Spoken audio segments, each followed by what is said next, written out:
Hello বন্ধুরা, আজকে আমি বানাবো একটি কলমের রকেট। তো চলো। প্রথমে একটি শীষ কলম লাগবে, তারপর একটি রাবার ব্যান্ড লাগবে, এখন একটি সুতোর গুঁড়ি লাগবে। ব্যাস হয়ে গেছে। এখন দেখো, শীষ কলমটাকে ভালোভাবে মুখ খুলে নিবে।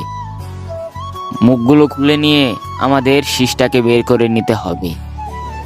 এখন দেখো, বানানো শুরু করছি। টেনে দিয়েছি যাতে তোমরা বুঝতে পারো।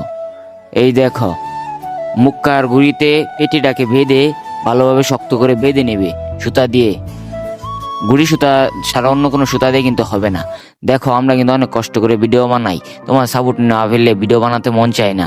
তাই তোমরা সবাই চ্যানেলটাকে সাবস্ক্রাইব করে দিও ভাইয়েরা, নিজের ছোট ভাই মনে করে।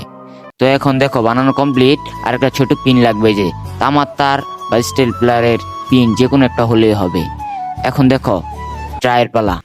তো প্রথম স্পিডে মারলাম, আর এখন দেখো স্লো মোশনে। এই রকেটটি কিন্তু খুব ভয়ানক। আপনারা চালানোর সময় মাথার পিন খুলে নেবেন এবং চ্যানেলটিকে সাবস্ক্রাইব করে লাইক করো।